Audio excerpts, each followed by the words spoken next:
ऐसे समय में जब उत्तर प्रदेश के सभी प्रमुख राजनीतिक दल प्रदेश में होने वाले विधानसभा चुनाव के लिए पूरे दमखम से लगे हैं, वहीं बहुजन समाज पार्टी यानी बसपा सुप्रीमो मायावती को अभी चुनावी बिगुल फूंकना बाकी है। जी हां, चुनावी विश्लेषक हो या उनके विरोधी ये समझ नहीं पा रहे हैं कि पिछले 3 दशकों में 4 बार यूपी को मुख्यमंत्री देने वाली बीएसपी इस बार के चुनाव में कहां गायब है, वो भी ऐसे वक्त में जब प्रदेश में चुनाव होने में कुछ ही हफ्ते शेष रह गए हैं।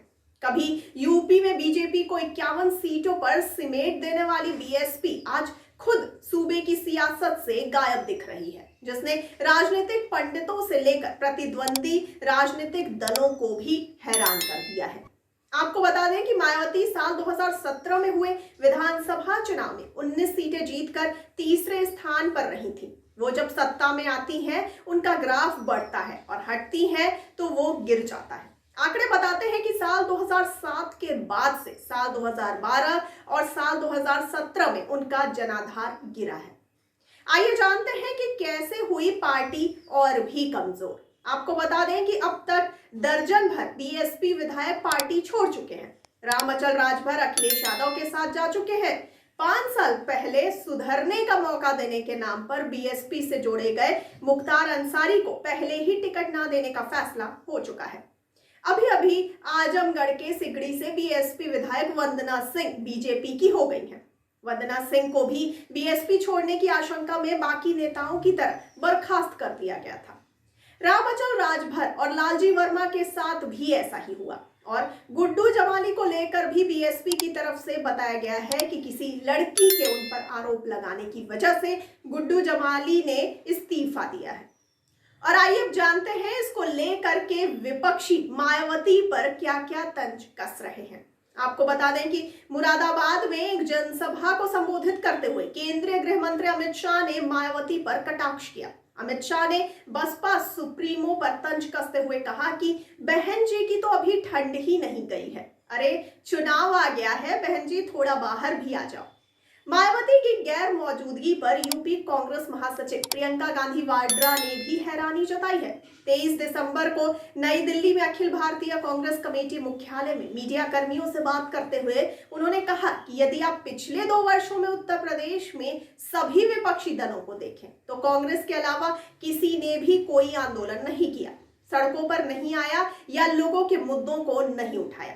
प्रियंका गांधी ने कहा कि इसके पीछे का कारण मेरी समझ से परे है। मुझे समझ नहीं आ रहा है कि मायावती इतनी चुप क्यों बैठी हुई हैं।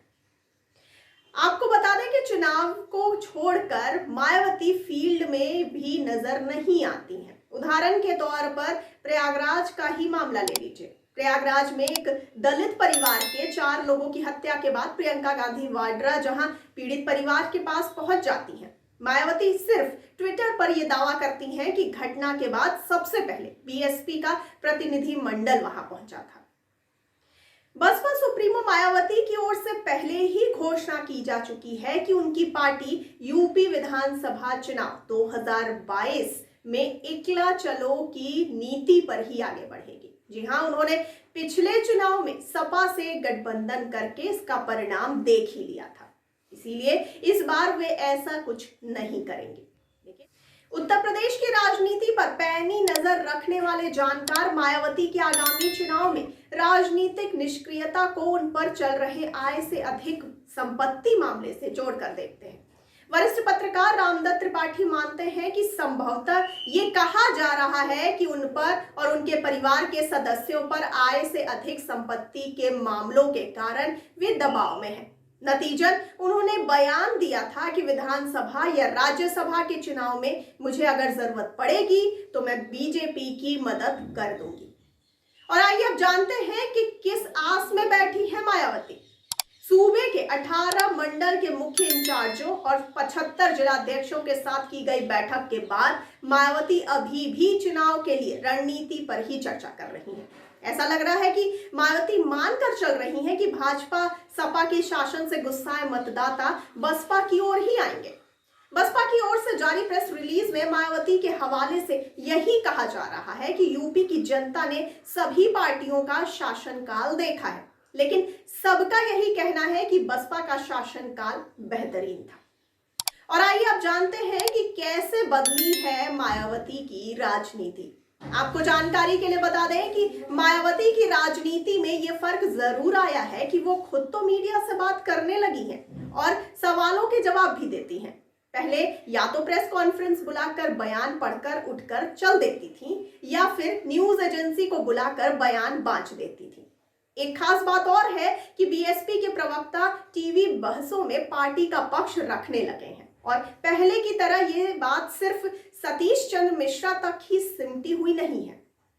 वहीं दूसरी ओर ब्राह्मणों से जोड़ने के लिए मायावती ने सतीश चंद्र मिश्रा को ही जिम्मेदारी दी हुई है। इस बीच उनकी पत्नी कल्पना मिश्रा का भी ब्राह्मण समाज की महिलाओं को संबोधित करते हुए वीडियो सोशल मीडिया पर डाला गया था। और आइए अब जानते हैं कि इन सब के बावजूद भी उन्हें कैसे पूरी तरह नजरअंदाज नहीं किया जा सकता है। जी हां, आपको बता दें कि आखिरी बार लखनऊ में बसपा के ब्राह्मण सम्मेलन में नजर आई बसपा सुप्रीमो मायावती भले ही एक्टिव मोड में नजर ना आ रही हो, लेकिन मायावती को पूरी तरह से नजरअंदाज नहीं किया जा सकता है। बीते 2 दशकों की अगर बात की जाए तो विधानसभा चुनाव हो या लोकसभा चुनाव, मायावती का वोट शेयर करीब 20% के कम नहीं हुआ है। आसान शब्दों में अगर कहा जाए तो बसपा के लिए जितना भी बुरा दौर आया हो, मायावती ने अपने चेहरे के दम पर पार्टी के कोर वोटर्स के जरिए वोट शेयर को बनाए रखा है। इसी साल हुए पंचायत चुनाव में भी बसपा का प्रदर्शन कमजोर रहा था, लेकिन इसके बाद भी बसपा समर्थित 300 से ज्यादा प्रत्याशियों ने जीत हासिल की थी। इस आंकड़े के आधार पर कहा जा सकता है कि बसपा यूपी चुनाव की रेस में अपनी मौजूदगी दर्ज कराएगी। ये अलग बात है कि सीटों की संख्या को लेकर अभी कुछ भी कयास लगाया जाना असंभव है। तो आपको क्या लगता है, क्या बसपा चुनावी मैदान से गायब है या इसके पीछे उसकी कोई मजबूत रणनीति है? अपनी प्रतिक्रिया हमें कमेंट बॉक्स में कमेंट करके जरूर हमसे साझा करें और साथ ही साथ हमारे चैनल को लाइक, सब्सक्राइब और शेयर करना बिल्कुल ना भूलिए। और मुझे दीजिए इजाजत। धन्यवाद।